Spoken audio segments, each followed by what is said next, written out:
Hérna býðum maður góðan daginn. Já, fyrirgefðu, góðan daginn. Góðan daginn.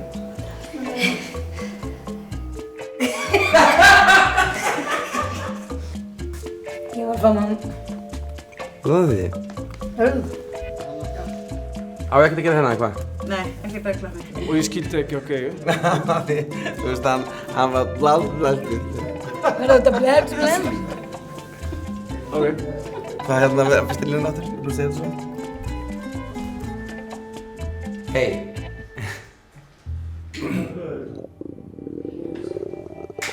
Þetta var ekki maðurinn á mér. Veitu, vá, hann var alls ekki myndið þannig. Alls ekki, sko. Nei, fyrirgefðu að hann hljómaði þannig, það er bara algjörlega misskilningur. Ok, ég veist. Ok. Já, fyrirgefðu.